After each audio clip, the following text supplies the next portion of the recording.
एक बार महान वैज्ञानिक अल्बर्ट आइंस्टाइन ने कहा था, तर्क यानी लॉजिक आपको ए से बी तक ले जाएगा, लेकिन इमेजिनेशन आपको ब्रह्मांड के किसी भी छोर तक कभी भी ले जा सकती है। इसमें बिल्कुल भी समय नहीं लगेगा। हमारा ब्रह्मांड काफी बड़ा है, इतना बड़ा है कि इसके एक हिस्से से दूसरे हिस्से तक पहुंचने में प्रकाश की गति से चलने पर आपको 93 अरब साल लग जाएंगे। यानी आपकी आने वाली अरबों खरबों जनरेशन बीत जाएगी, पर आप ऑब्जर्वेबल यूनिवर्स को एक्सप्लोर नहीं कर पाओगे। ऐसे में अनंत ब्रह्मांड को एक्सप्लोर करने की तो आप कल्पना भी नहीं कर सकते। पर दोस्तों, आज हम अपनी कल्पना से ही अनंत ब्रह्मांड को एक्सप्लोर करने वाले हैं और इस सफर में आपको बहुत कुछ जानने को मिलेगा। इसलिए कुर्सी की पेटी बांध लीजिए, क्योंकि स्पेस वेदर बिगड़ने वाला है। दोस्तों, अनंत ब्रह्मांड की सैर करने के लिए हम अपनी कल्पना की उड़ान भरने वाले हैं, लेकिन साथ ही हम अपनी कल्पना को लॉजिक की डोर से बांधे रखेंगे ताकि हम यूनिवर्स की सही जानकारी हासिल कर सकें। ब्रह्मांड की अनंतता को जानने के लिए हमें पृथ्वी से ब्रह्मांड के अंतिम छोर तक जाना पड़ेगा।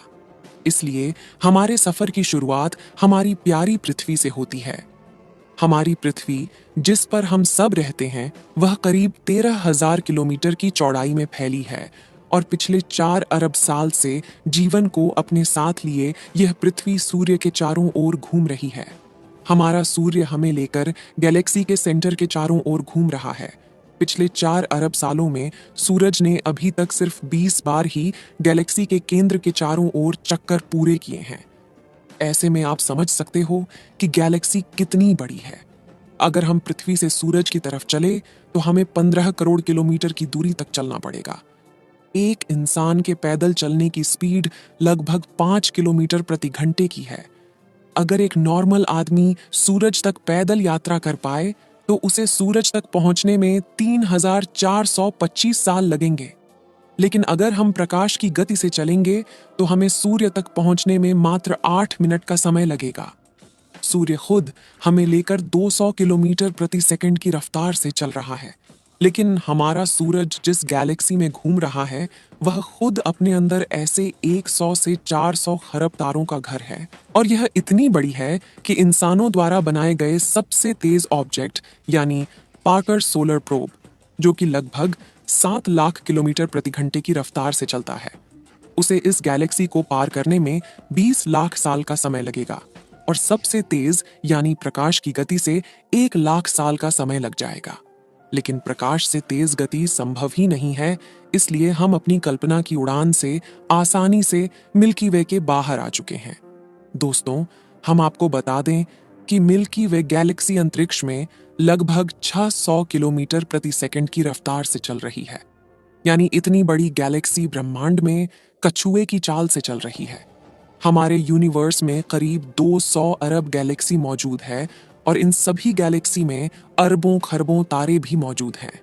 इन असंख्य आकाश गंगाओं में हमारी धरती जैसे अरबों ग्रह मौजूद होंगे।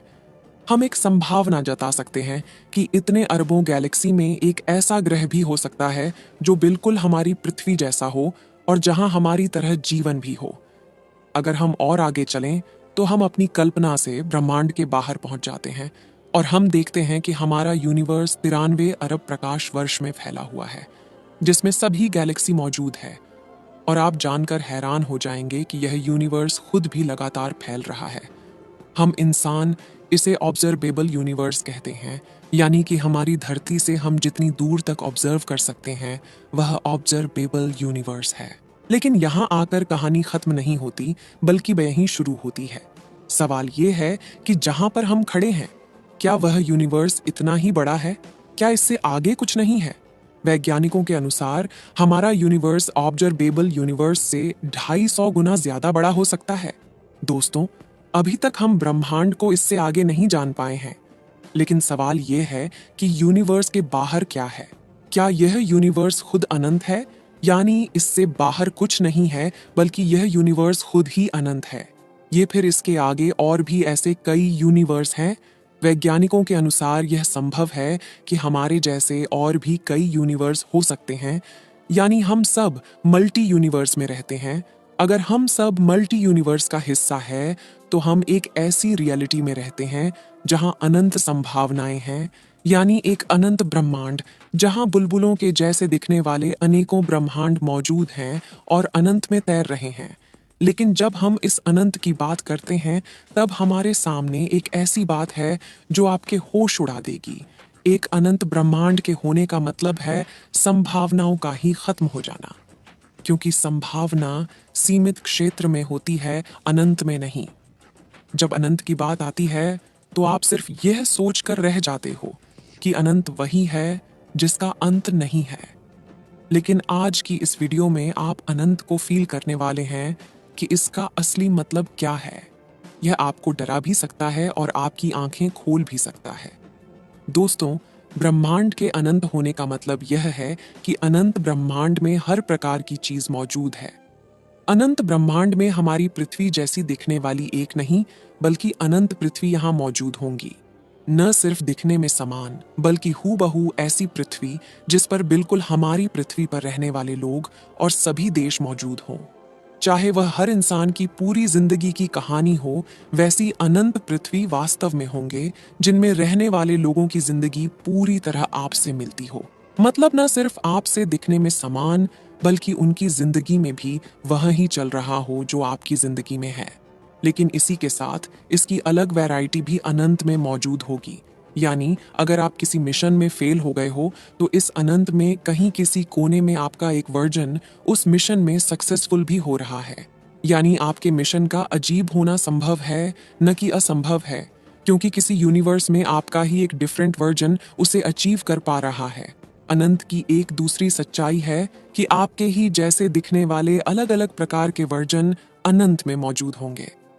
यानी आपके छोटे बड़े लंबे और पतले वर्जन भी यूनिवर्स में मौजूद होंगे।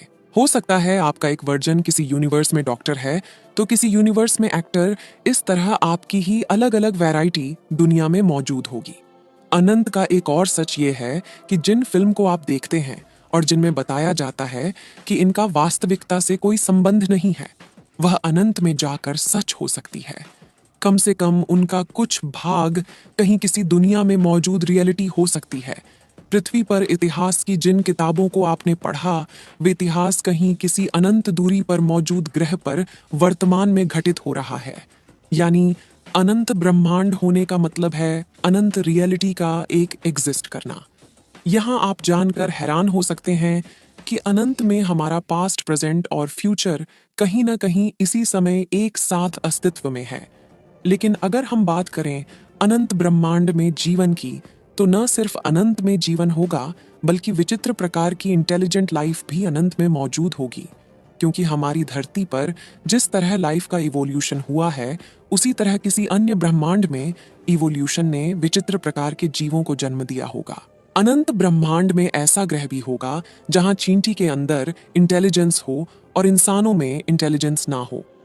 या फिर एक ऐसा ब्रह्मांड भी होगा जहां गड्ढे में इंटेलिजेंस हो, क्योंकि अनंत में हर संभावना मौजूद होगी।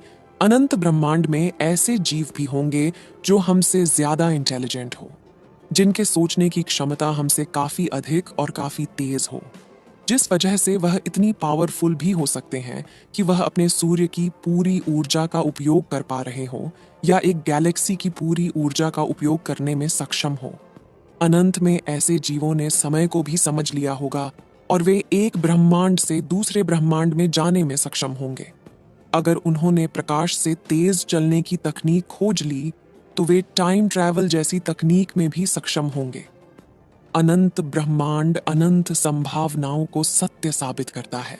इनमें कुछ विचित्र संभावनाएं जिन्हें आप सोच सकते हैं, वह हकीकत में घटित होगी एक अनंत ब्रह्मांड में। अगर मल्टीवर्स की बात करें तो कुछ ब्रह्मांड ऐसे भी होंगे जिनके नियम हमसे बिल्कुल अलग है, जहां इस ब्रह्मांड के नियम लागू नहीं होते हैं, जहां मीटर की जगह उस ब्रह्मांड में एंटीमीटर भी मौजूद हो। विज्ञान के अनुसार ब्रह्मांड रैंडमनेस के चलते अपने आप पैदा हुआ है और ऐसे में इस रैंडमनेस की वजह से कुछ ऐसे यूनिवर्स भी फॉर्म हुए होंगे जहां के कांस्टेंट हमारे यूनिवर्स से अलग हों, जिस वजह से वहां के नियम भी इस यूनिवर्स से अलग होंगे। तो ऐसे में अनंत ब्रह्मांड में ऐसे कई विचित्र यूनिवर्स हो सकते हैं जिसकी हमने कल्पना भी नहीं की हो। वैज्ञानिकों के अनुसार हमारे यूनिवर्स की एक सीमा होगी, क्योंकि यह एक निश्चित पॉइंट ऑफ टाइम में पैदा हुआ है। लेकिन यह भी एक अनंत का एक छोटा सा हिस्सा मात्र हो सकता है, जिसे हम पूरा यूनिवर्स मान बैठे हों। इसलिए वैज्ञानिक यह भी मानते हैं कि एक अनंत ब्रह्मांड कभी पैदा नहीं होगा, बल्कि यह हमेशा से था और हमेशा रहेगा। इसे बनाने वाले किसी क्रिएटर की भी कोई जरूरत नहीं है, बल्कि यह एक सेल्फ सस्पेंड एग्जिस्टेंस का हिस्सा होगा।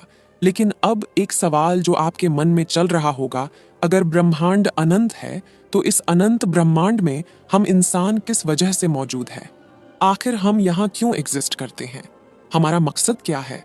इस अनंत के सामने अगर हमारी कोई हैसियत नहीं है तो इसके होने का मकसद क्या है? हम इस ब्रह्मांड में काफी छोटे हैं, ऐसे में इतना बड़ा यूनिवर्स हमारे लिए आखिर एग्जिस्ट ही क्यों करता है? यह सवाल वैज्ञानिकों के लिए सबसे बड़ा सवाल है। कुछ प्रोमिनेंट थिंकर्स ये मानते हैं कि उन्होंने यूनिवर्स में अपना मकसद खोज लिया है, जैसे एलन मस्क, जिनका मानना है कि ह्यूमन से मिला रेशन अब तक कई बड़े खतरों को झेल चुकी है और यूनिवर्स में अब तक हमें कोई लाइफ नहीं मिली है। ऐसे में क्यों ना हम पृथ्वी पर मौजूद लाइफ को ही आगे बढ़ाएं, इससे पहले कि लाइफ को नष्ट करने कोई एस्टेरॉयड आ जाए या किसी किताब में इवेंट में हमारा अस्तित्व खत्म हो जाए। इसलिए क्यों ना लाइफ को ही मल्टीप्लैनेटरी बना दिया जाए और हम सब अलग अलग ग्रहों पर रहने लग जाए, ताकि हम अपनी ह्यूमन सिविलाइजेशन को धीरे धीरे यूनिवर्स के अंतिम कोने तक फैला दें। लेकिन दोस्तों, फिर भी हमें इस सवाल का पूरा जवाब नहीं मिलता कि आखिर हम यूनिवर्स में एग्जिस्ट क्यों करते हैं, क्योंकि आखिरकार एक दिन हमें भी खत्म होना ही है। लेकिन मल्टीवर्स हमेशा रहेगा, इसीलिए हम इस मल्टीवर्स में क्यों हैं? आपको क्या लगता है कि भविष्य में वैज्ञानिक ऐसी कोई डिवाइस बना पाएंगे जिससे हम ब्रह्मांड के अनंत छोर की यात्रा कर सकें? अपनी राय कमेंट बॉक्स में जरूर बताएं। इस वीडियो को एक लाइक जरूर करें और अपने मित्रों तक इस वीडियो को शेयर करें, ताकि उन्हें भी जानकारी मिल सके। और अपने भरोसेमंद चैनल को सब्सक्राइब जरूर करें और बेल आइकन को ऑल पर सिलेक्ट करना बिल्कुल ना भूलें। मिलते हैं किसी और नॉलेजेबल वीडियो के साथ। वीडियो को अंत तक देखने के लिए धन्यवाद।